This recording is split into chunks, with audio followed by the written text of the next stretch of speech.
All right, in early March of last year, the Attorney General, Jeff Sessions, was new on the job. He had just been appointed by President Trump and just confirmed by his former peers in the U.S. Senate. He vowed to uphold the law of the land as America's top cop. Without skipping a beat, Sessions stunned President Trump, the entire political world. He decided to recuse himself from the single biggest, most important case facing not only the administration, but the entire country, the ongoing so-called Russia collusion investigation. So we have the country's top lawyer immediately recusing himself from the single most pressing legal case without any prior warning to President Trump or those who confirmed him to the U.S. Senate. You probably remember this.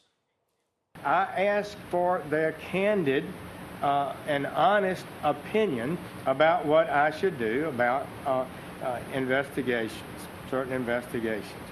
And my staff recommended recusal. They said that since I had involvement with the campaign, I should not be involved in any campaign investigation. I have studied the rules and considered their comments and evaluation. I believe those recommendations are right and just. Therefore, I have recused myself in the matters that deal with the Trump campaign. Yeah, career people. Now, what former Senator and Attorney General Sessions did at this point is so harmful, the ramifications so massive. His decision that day, the day after he's confirmed, is playing out today, and it's hurting the country. And according to Fox News legal analyst, our friend Greg Jarrett, who will join us soon, the Attorney General used a completely illegitimate justification for his recusal. Sessions, remember, he cited that he was required to recuse himself under U.S. Code, Federal Regulations 28 CFR 45.2 because of an ongoing criminal investigation. However, at the time of Sessions' recusal, there was no Russia collusion criminal investigation. It was a counterintelligence inquiry. In fact, the criminal investigation only started after Sessions' recusal upon the appointment of the special counsel Robert Mueller. And here we are today. And now Robert Mueller is even reportedly investigating now. He's desperate. He's panicking. He knows this is blowing up. A meeting that took place between Trump and Sessions that took place shortly after the president was blindsided by his own attorney general's decision to recuse himself on day one. Does anyone really expect a sitting U.S. president not to question his brand new attorney general's decision to sit on the sidelines, recuse himself the day after he is literally confirmed in a case when he's taken the job the next day? And by the way, the president can order an attorney general, as Greg Jarrett told us last night, to make an indictment, not make an indictment, to investigate or not investigate something. So there's frankly nothing unusual or illegal about this meeting. We'll have full analysis, and we'll have more on the Mueller issue in a moment. But tonight, we have so many other important lingering questions for the Attorney General, Jeff Sessions. Why didn't he tell anybody the likelihood that he was going to recuse himself before he was confirmed or before he was appointed? How in good faith can an Attorney General act without participating in the single most pressing legal case facing this country, facing this administration? And now we can all see the damage of Mueller's witch hunt investigation and what it is, a flawed witch hunt, why he should, as we have talked about months and months ago, un-recuse himself immediately. This time he would be following the correct law. Without a doubt, when the Attorney General Sessions, who I have personally always liked and respected, what he has done here has now left this administration and country more exposed to the deep state that has been working against the president you elected since the very beginning. Just last week, we learned that at least one informant, likely more, working in coordination with the Obama Justice Department, actively infiltrating the Trump campaign, spying on a multitude of people associated with then-candidate Trump's election efforts. And here's what two of the men who were spied on had to say on this program right here last night. Take a look. I think what this meeting was about was that the use me as a way to get an introduction to George. He wanted to go to George Papadopoulos, and I think, and he used Carter Page to get to me, and then he used me to get to George. And I really think that was the whole chain of events there. I believe I got at least two and perhaps more approaches by individuals who were trying to offer information to the campaign that would have jammed us up in some way, shape, or form. I mean, it's very clear that Sam and Carter were both approached by a spy.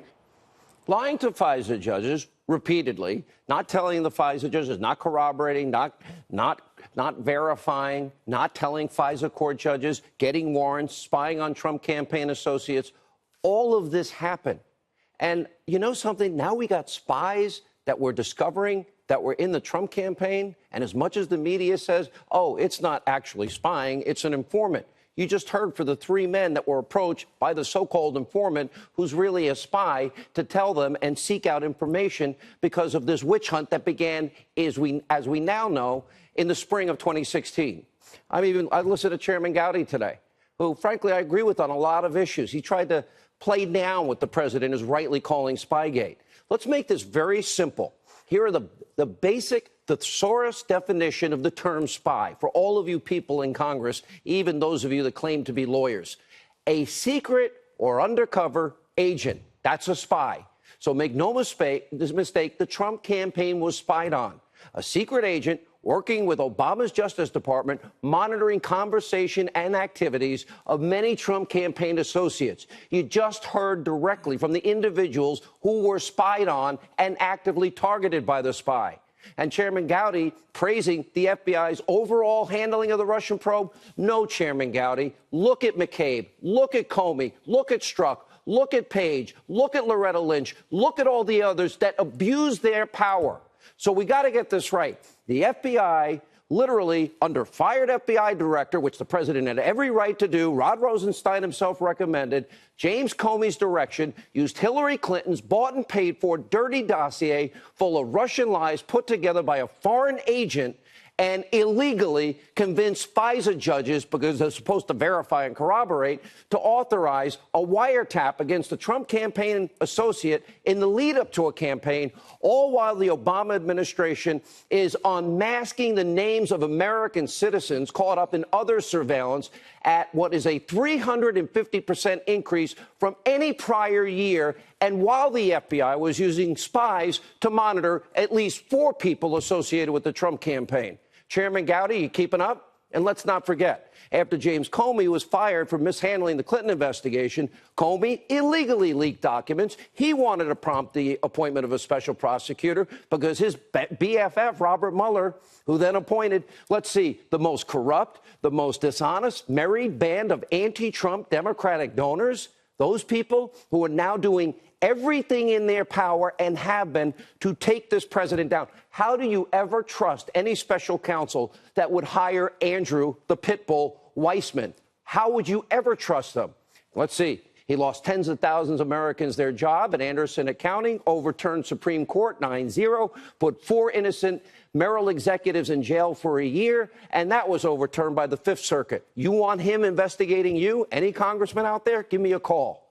Now, there are so many brave public servants that are doing important work in the FBI, in the CIA, in our intelligence community, some very high-ranking. But we have now discovered abuse of power, bad apples that have a political agenda that are hell-bent on destroying this president, delegitimizing him, and literally ruining the vote of the American people. And by the way, in their eyes, this was the man that was never supposed to be president, and they were counting on it. Now, there are fears that Mueller's ongoing witch hunt will influence the midterm elections. I believe this is a legitimate concern. Now, former New York City mayor, current Trump attorney, Rudy Giuliani, who is with us tonight, will join us live in a little bit, weighed in on this very issue earlier today. Take a look. The president said he's going to meddle in the midterms. Well, if he doesn't file his report by September 1st, mid-September, he's clearly going to Comey. So will he fire him if he doesn't file the report by September 1st? I don't think he's going to fire him. The next sports station. Want to see the investigation stretch out past the midterm election. Damn right they do. It may be a mistake. It may be the American people have concluded that impeachment is not proper. They're going to do everything they can to say they aren't going to impeach him. Everybody in this town knows they do. So tonight, it's not just President Trump. It's not Republicans worried about this political impact of Mueller's partisan fishing expedition. He couldn't find one Trump donor, not one. In fact, top Senate Democrat. There's now political fears kicking in. Mark Warner telling a crowd he fears Americans will start to grow tired of the investigation if it is not wrapped up this year. Oh, yeah, they're tired of it already. Take a look. The notion for those who may be partisans in the crowd say, well, gosh, if the Democrats take control, they'll be able to really ramp these up. I think the American public will be tired of it if this is not wound down in this calendar year. What did Judge Ellis say? Why do you go back to Paul Manafort's case? Oh, you go back to Manafort, you put the screws to him so he'll sing or he may compose so that they will get information they can use to prosecute or impeach a sitting president, a duly elected president. That Judge Ellis was dead on accurate. And according to a new poll from CBS News, a majority of you, the American people, you are rightly now already skeptical of Mueller's efforts, believing that the special counsel's investigation is what it is, politically motivated. Now, while this off-the-rails Russia so-called collusion investigation rolls on way past, way beyond any mandate they ever had, well, the president of the United States, well, he actually has real work to get done, including the negotiations with North Korea. Already, the president has secured the release of several hostages once held captive in North Korea.